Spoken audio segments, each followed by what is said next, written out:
Bismillahirrahmanirrahim. Assalamualaikum warahmatullahi wabarakatuh.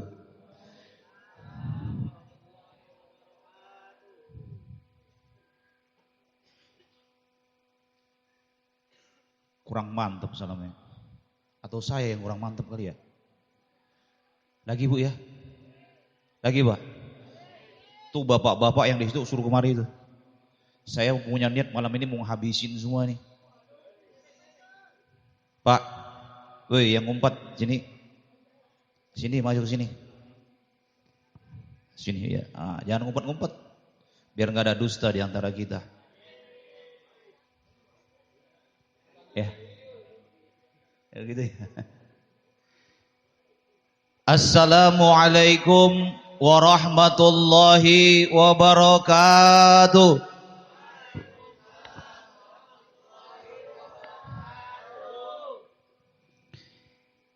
Bismillah, alhamdulillah. Wassalatu wassalamu ala rasulillah Sayyidina Muhammad ibni Abdillah wa ala alihi wa ashabihi wa man tabi'ahum bi ihsani ila yaumil qiyamah. Bismillahillazi la yaduru ma'asmihi syai'un fil ardi wala fis sama'i wa huwa syami'il alim. Allahumma kafani izan anta kumma rabban liya wa kafani fahran an akuna abdan laka. Rabbi sahli sadri wa yassirli amri walul uqdatam min lisani yafqahu qawli. Amma ba'du. Innallaha la yanzuru illa ajsaminkum wala ila sawarikum walakin yanzuruna ila qulubikum. Amma ba'du. Hormati bapak-bapak, ibu-ibu, saudara-saudaraku dan adik-adikku yang tercinta yang masih muda-muda, kemudian MC kita biar kata berkeringatan, tapi gue demen malam ini. Insya Allah hari ini keringatan, insya Allah besok lebih keringatan lagi. Ngebengkel maksudnya. Mudah-mudahan semuanya kita panjang umur, amin. Yang pertama adalah rasa syukur kita kepada Allah Subhanahu wa taala dengan mengucap alhamdulillah. Malam hari ini kita bisa ngumpul di tempat ini. Ini semua atas izin Allah Subhanahu wa taala. Mudah-mudahan dengan kita ngumpulnya di sini insyaallah kita semua tergolong daripada hamba Allah, umatnya baginda Rasulullah sallallahu alaihi wasallam yang akan masuk ke surganya Allah Subhanahu wa taala. Amin. Amin. Amin. Yang bilang amin insyaallah cepat masuk surganya. Sekarang. Amin. Salawat serta salam mari sama-sama kita curahkan ke hariban junjungan Nabi kita Muhammad sallallahu alaihi wasallam. Mudah-mudahan kita tergolong daripada umat beliau yang akan mendapatkan syafaatnya di yaumil akhir nanti. Amin ya rabbal alamin. Saya nggak mau panjang-panjang Bu. Kalau boleh tahu nih jam berapa sekarang? Enggak apa-apa. Jam berapa? Masih betah Bu? Bener. Jangan pulang dulu Bu ya.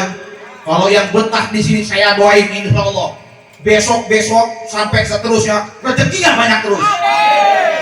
Yang kepengen jodoh lagi tapi yang jomblo insya Allah dapat jodoh yang baik. Yang jomblo aja yang aminin ya insya Allah. Hah? Ya nenek-nenek ya Allah masih doyan. Kenapa serem? Ya Allah 17 tahun ke atas ya. Yeah. Terus Bu si betah ya, Bapak masih betah Pak? Ini hampura saya ingin nyampaikan ya mudah-mudahan manfaat.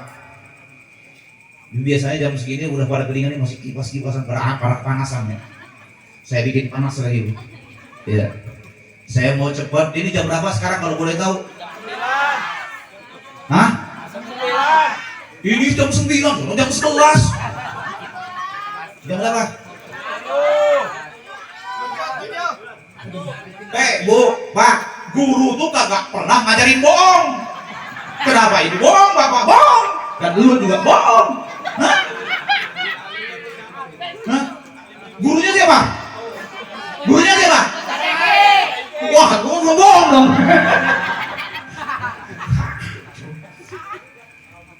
Iya, baik.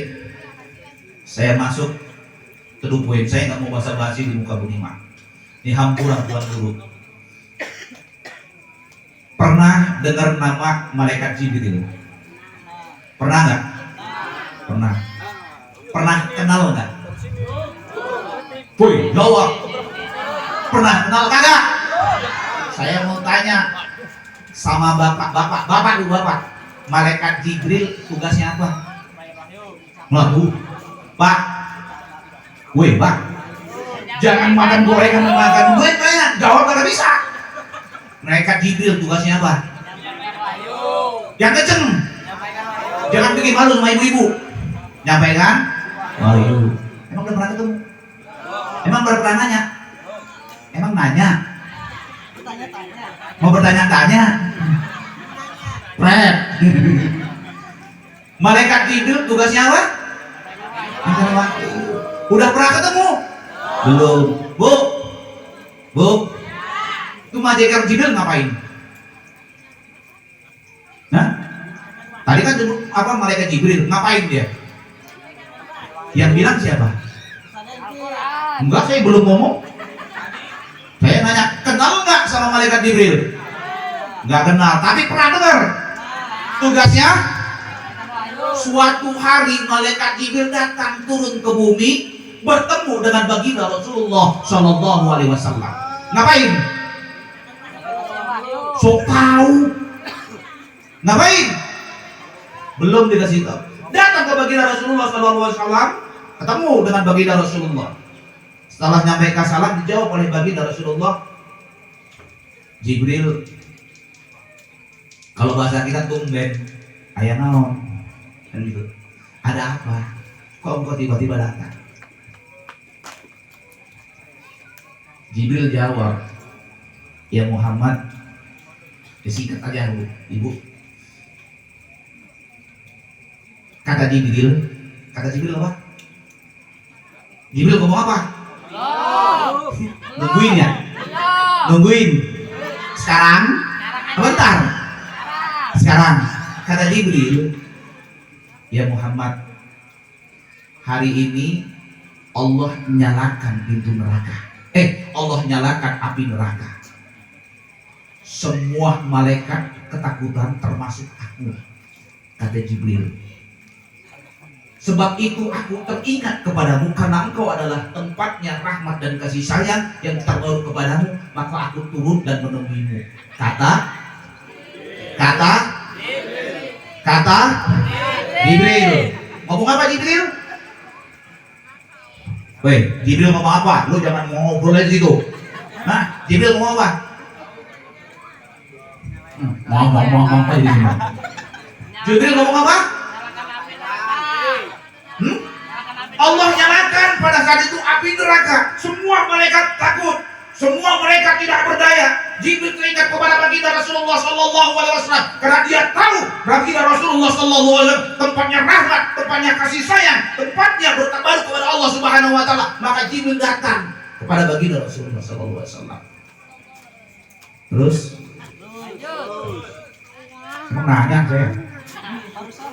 Terus kata baginda Rasulullah, ya Jibril, jelasin dong sama saya, ini bahasa kita biar enak. Jelasin dong sama saya, itu neraka kayak apa? Ya, anteng aja dulu sekarang, anteng deh. Anteng. Jibril jawab, sesungguhnya neraka itu Allah ciptakan 7 tingkat berlobang-lobang, yang paling bawah paling dahsyat. 7 tingkat berlobang-lobang. Antara satu lubang dengan yang lubang lainnya jaraknya 70 tahun perjalanan. Bayangin. Berapa? 70 tahun. Antara lubang yang hiji sama yang hiji jaraknya 70 tahun perjalanan. Lebar gak? Luas kagak? Buat siapa? Buat Ustaz. Wah, langsung Ustaz disumpahin. Astagfirullahaladzim. Lanjutkan. 7 tingkat berlobang-lobang. Baginda Rasulullah Rasulullah sallallahu nanya lagi. Ya Jibril, tuh lubang-lubang yang 7 buat siapa? Buat siapa, Bu?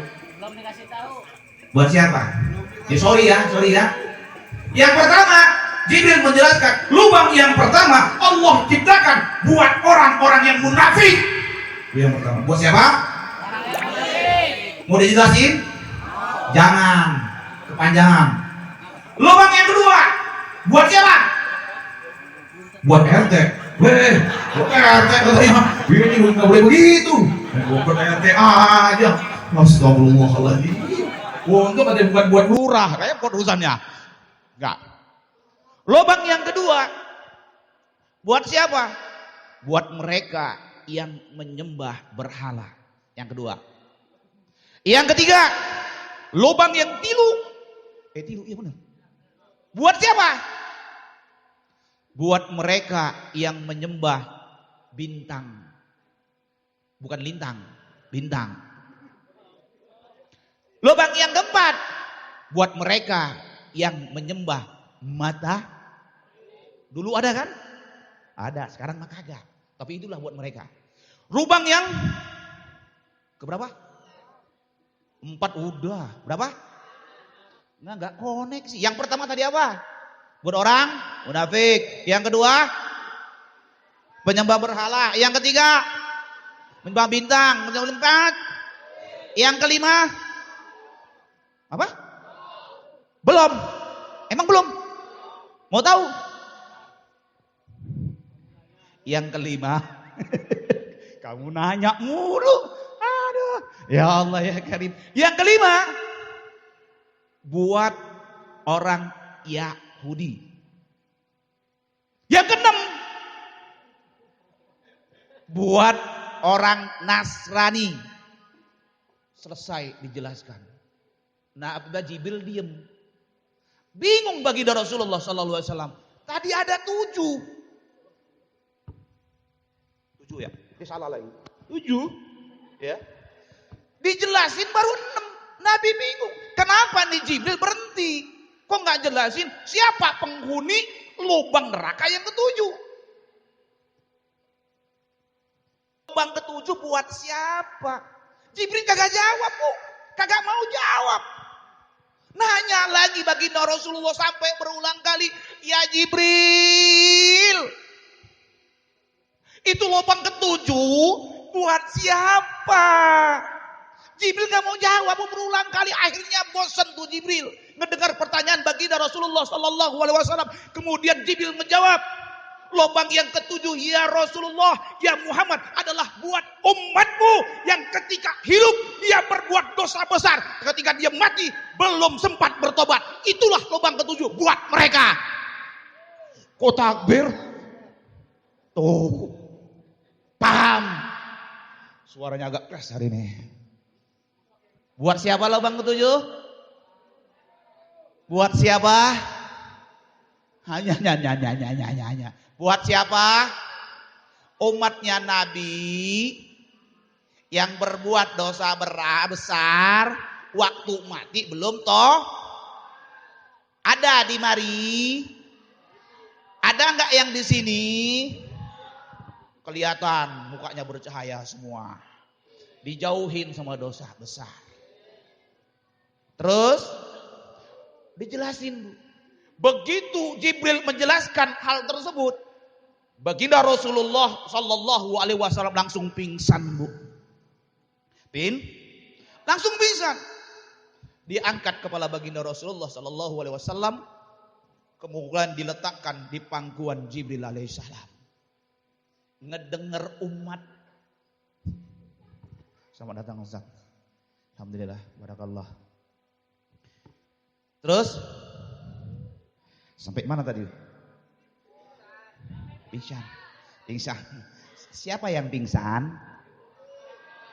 Yang bilang Nabi Muhammad pingsan siapa? Orangnya kayak apa? Seperti apa? Alhamdulillah. Ya, kejujuran Anda insya Allah mendapatkan nilai ibadah di hadapan Allah Subhanahu wa taala. Walaupun kenyataannya tidak seperti itu.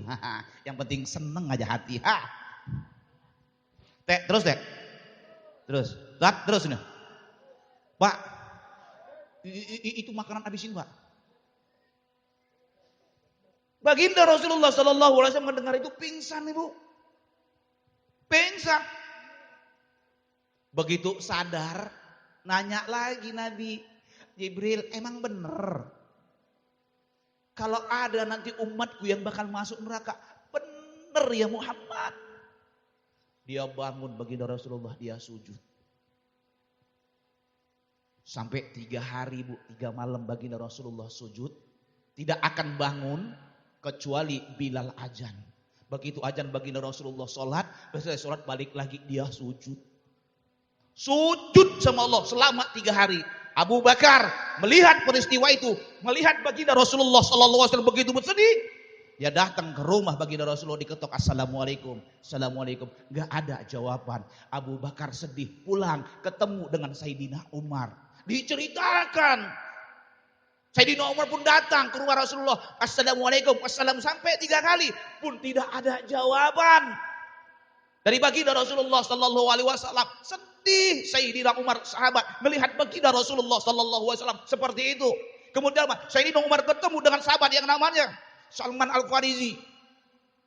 Beliau ceritakan, Salman Al-Farisi pun menangis ketika menceritakan itu. Kemudian sahabat ini pun datang ke rumah anak baginda Rasulullah sallallahu alaihi wasallam yang namanya siapa? Anak Nabi. Anak Nabi yang cewek yang paling disayang. Siapa? Fatimah. Datang, dia ceritakan. Ya Fatimah, sesungguhnya Rasulullah begini. Dia ceritakan. Kemudian apa? Datanglah Siti Fatimah datang ke rumah baginda Rasulullah. Ketika menyampaikan salam, didengar oleh baginda Rasulullah, langsung dibuka pintu. Alangkah terkejutnya Bapak Siti Fatimah Az-Zahra melihat baginda Rasulullah sallallahu alaihi wasallam pucat dan kurus, terus sujud. Kenapa? Memohon kepada Allah supaya jangan ada umatnya yang masuk neraka. Nanya, ya Rasulullah, ya ayahandaku, kenapa engkau sampai begini? Apa kata baginda Rasulullah? Ya anakku yang aku cinta, yang aku sayangi. Bagaimana aku enggak sedih? Ternyata Jibril mengatakan bahwa ada di antara umatku yang akan masuk neraka. Nabi khawatir sama kita, Ibu. Khawatir kalau umatnya kita ini masuk neraka. Pertanyaannya adalah, apakah kita sebagai umat baginda Rasulullah SAW khawatir nggak pada diri kita bakal kita akan masuk neraka? Khawatir nggak? Ngomong doang. Kok tahu? Wah, coba. Aduh, repot kalau begini. Nabi khawatir, Bu, sama kita, Pak. Kalau kita nih bakal masuk neraka, takut masuk neraka. Orang sono sama dirinya kagak khawatir sama yang namanya neraka. Sok kuat, sok sanggup, sepele, betul. Maka dari hari ini pada malam ini ya saudaraku yang dimuliakan Allah Subhanahu wa taala, kalau baginda Rasulullah sallallahu alaihi wasallam khawatir kalau kita ini masuk neraka, yuk mulai hari ini kita harus lebih khawatir terhadap diri kita kalau kita adalah penghuni neraka. Betul? Setuju?